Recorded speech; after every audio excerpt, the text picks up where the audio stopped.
It's impossible for Ukrainian families to shield their children from the constant violence of Russia's war. But tonight, we'll tell you about a lesser-known and perhaps more sinister danger they face: the Russian abduction of Ukrainian children. In the chaos of war, exact numbers are hard to come by. Officially, the Ukrainian government has documented more than 19,000 children taken by Russia, but told us they worry the actual number could be closer to 300,000 children.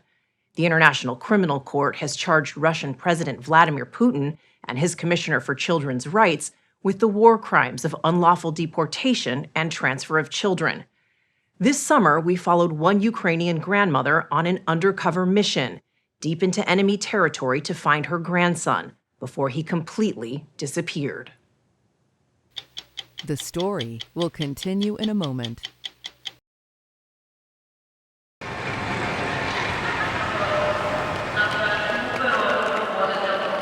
Polina packed what little she could and caught a 20-hour train from Poland to Kyiv to meet with a nonprofit called Save Ukraine. They promised to help her find 9-year-old Nikita. She traveled light, but carried the weight of a grandmother's worry. He means everything to me. He's my air, my sky, my water. I live for him. He's my life. I love him very much. Polina, who asked us not to use her last name, is in the process of filing for guardianship of her grandson. She left Ukraine so she could work to support Nikita, who has special needs. The Russian Federation stole him. They abducted him.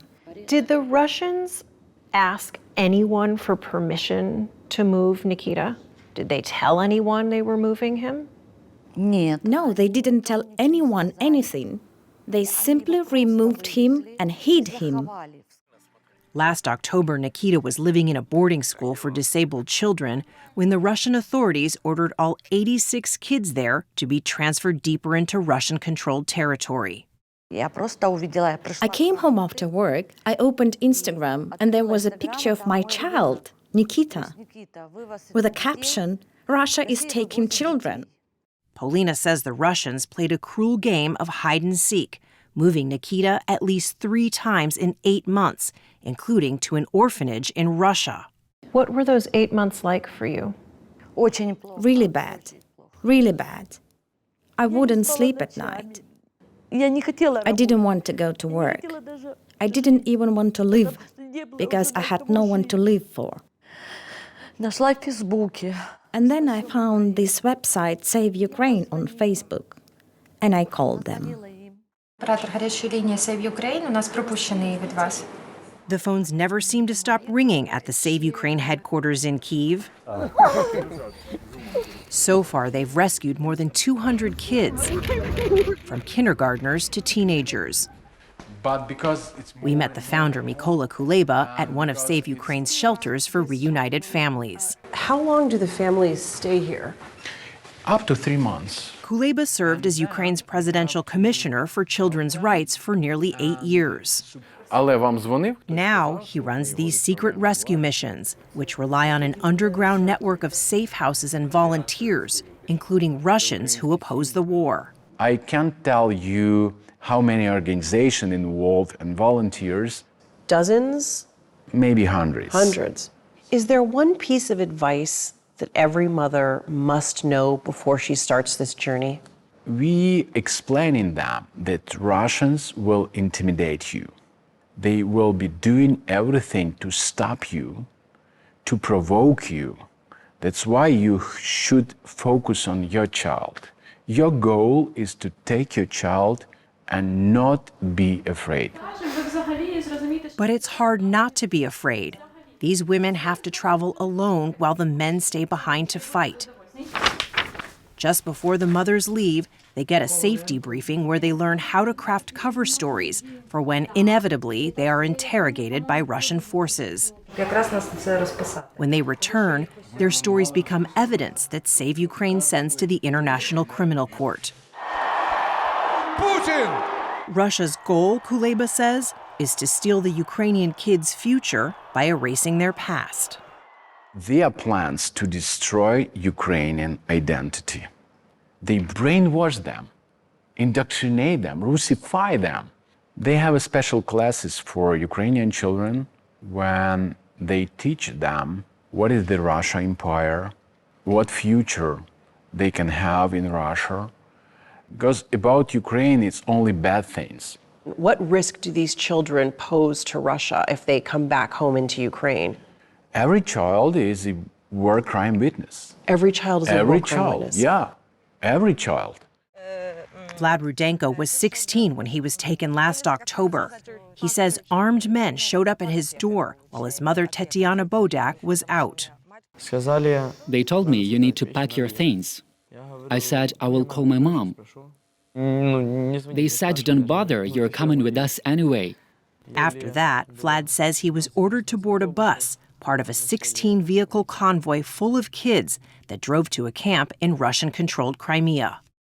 Moscow claims it's evacuating kids from the fighting in eastern and southern Ukraine.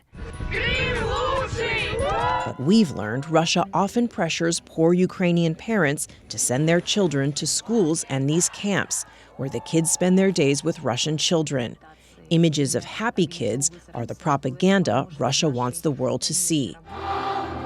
But several Ukrainian kids told us what happens in these camps is less about recreation and more about indoctrination. They are told repeated lies, like Ukraine lost the war and their parents don't want them. Vlad secretly sent his mother this video and said speaking Ukrainian, talking about Ukraine, or even wearing Ukraine's colors was forbidden.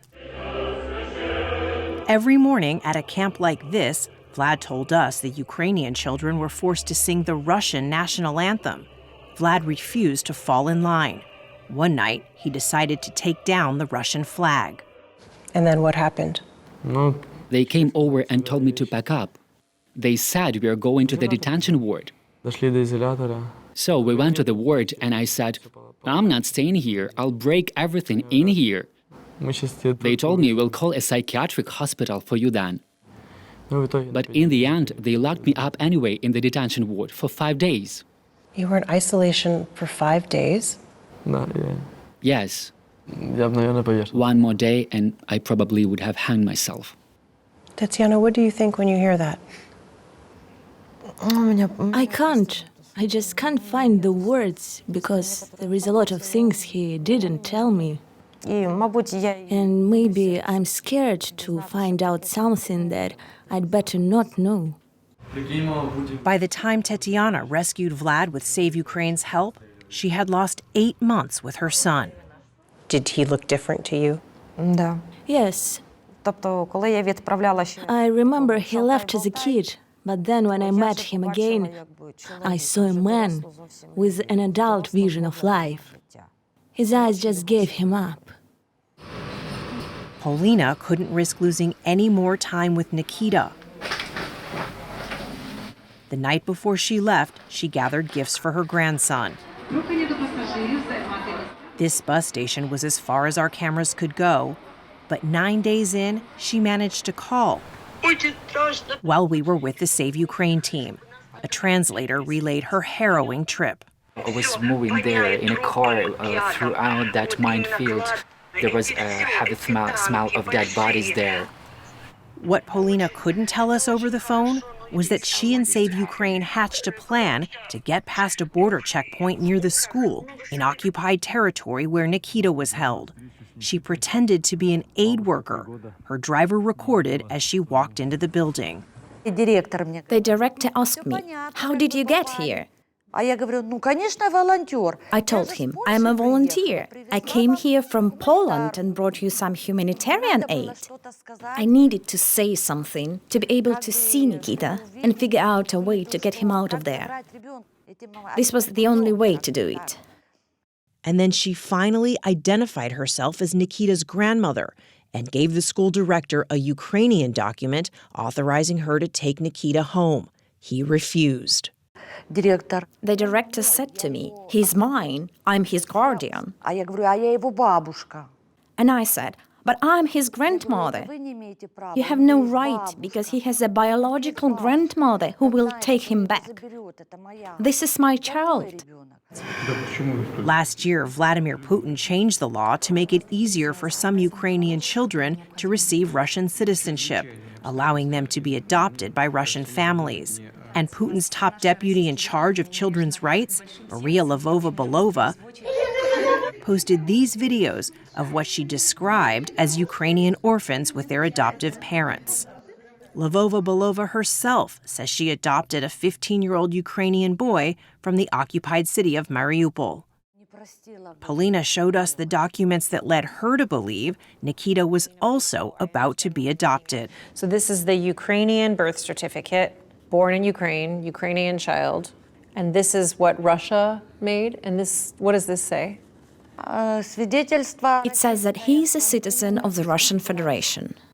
It's almost hard for me to get my head around this. Your grandson is a Ukrainian citizen, and you're telling me you believe the Russians were on the verge of giving him to a Russian family, of adopting him out to another family. Yes, yes. She says the school called her Ukrainian documentation fake and demanded a DNA test. They kept Polina waiting for the results. For 70 days, she refused to back down, until finally, Polina was led into a room where she heard this.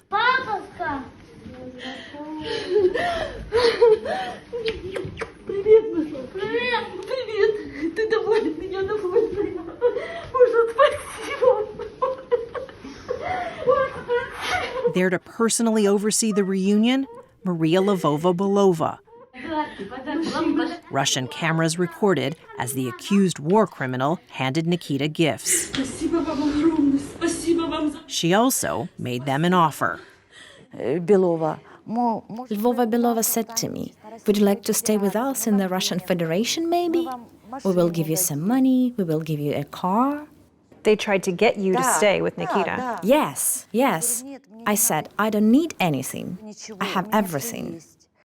Maria Lvova-Belova insists Russia does not put Ukrainian children up for adoption and that it makes every effort to return them.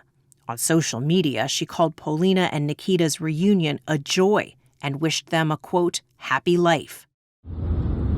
Finally reunited, Polina and Nikita began the long trip back to safety, driving day and night for a week.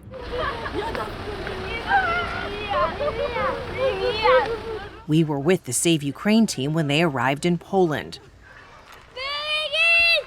They plan to live here until the war is over. Whoa! What do you want to do with your grandmother now? Nikita told me he wants to play toys with her.